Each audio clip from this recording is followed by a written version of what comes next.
L'année 2020, et c'est une vérité de la palisse, a été une année difficile, surtout sur le plan économique, financier et budgétaire.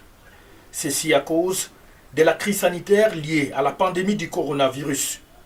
Et fort heureusement, malgré cette mauvaise passe, le ministère des Finances et ses services spécialisés ont plutôt tenu bon, allant même au-delà des espérances. Une année extrêmement difficile, mais fort heureusement, nous nous sommes rendus compte que l'on prenne les impôts, que l'on prenne la douane, les résultats quantitatifs chiffrés qui ont été atteints ont dépassé un peu nos prévisions, ce qui est une bonne chose. Nous avons également eu à faire face à toutes les grosses contraintes, les grosses attentes de l'État, à savoir le paiement de salaires, les problèmes sécuritaires auxquels il faut donner une certaine réponse. Parce que vous savez, nos forces armées, quand elles sont sur le front, elles ont besoin d'un certain nombre de choses. Donc il fallait essayer, dans la mesure du possible, de faire face à ça. Et il y a les autres problèmes de l'État. Nous avons l'électricité, nous avons le carburant.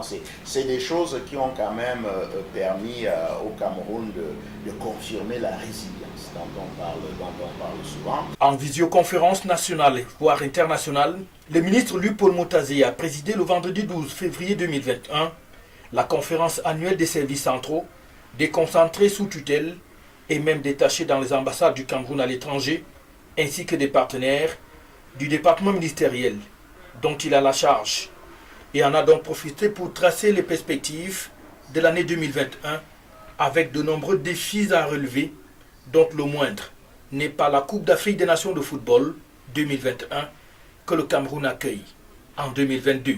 L'autre défi, on a parlé du CHAN, il y a la CAN qui arrive. La CAN arrive et vous savez que si le CHAN s'est joué sur 3 sites, 4 stades, la CAN, ça va être un peu plus grand encore. Donc là également, je crois que le chef de l'État, il a dit, il a été assez content de ce qui s'est passé avec le CHAN. Ça veut dire qu'il attend du gouvernement qu'on en fasse encore mieux, qu'on fasse encore mieux que pour la CAN. Bon, il reste les contraintes fortes de toute économie, notamment pour l'économie qui est la nôtre, le paiement de la dette. Le paiement de la dette, nous sommes en train de réfléchir pour voir, parce qu'on risque d'avoir un pic où tout ça va se retrouver. Nous sommes en train de voir comment reprofiler la dette en rachetant une partie, tout ça est un peu technique, en rachetant un peu la dette, les eurobonds que nous avons contractés en 2015 et essayer de voir comment nous pouvons améliorer les choses. Scotché devant des écrans, en individuel ou en petit groupe, on a suivi le bilan du secrétaire général du MINFI ou encore l'intervention du ministre délégué, en passant par celle des directeurs généraux du budget, du trésor, des douanes, des impôts, ainsi que d'autres.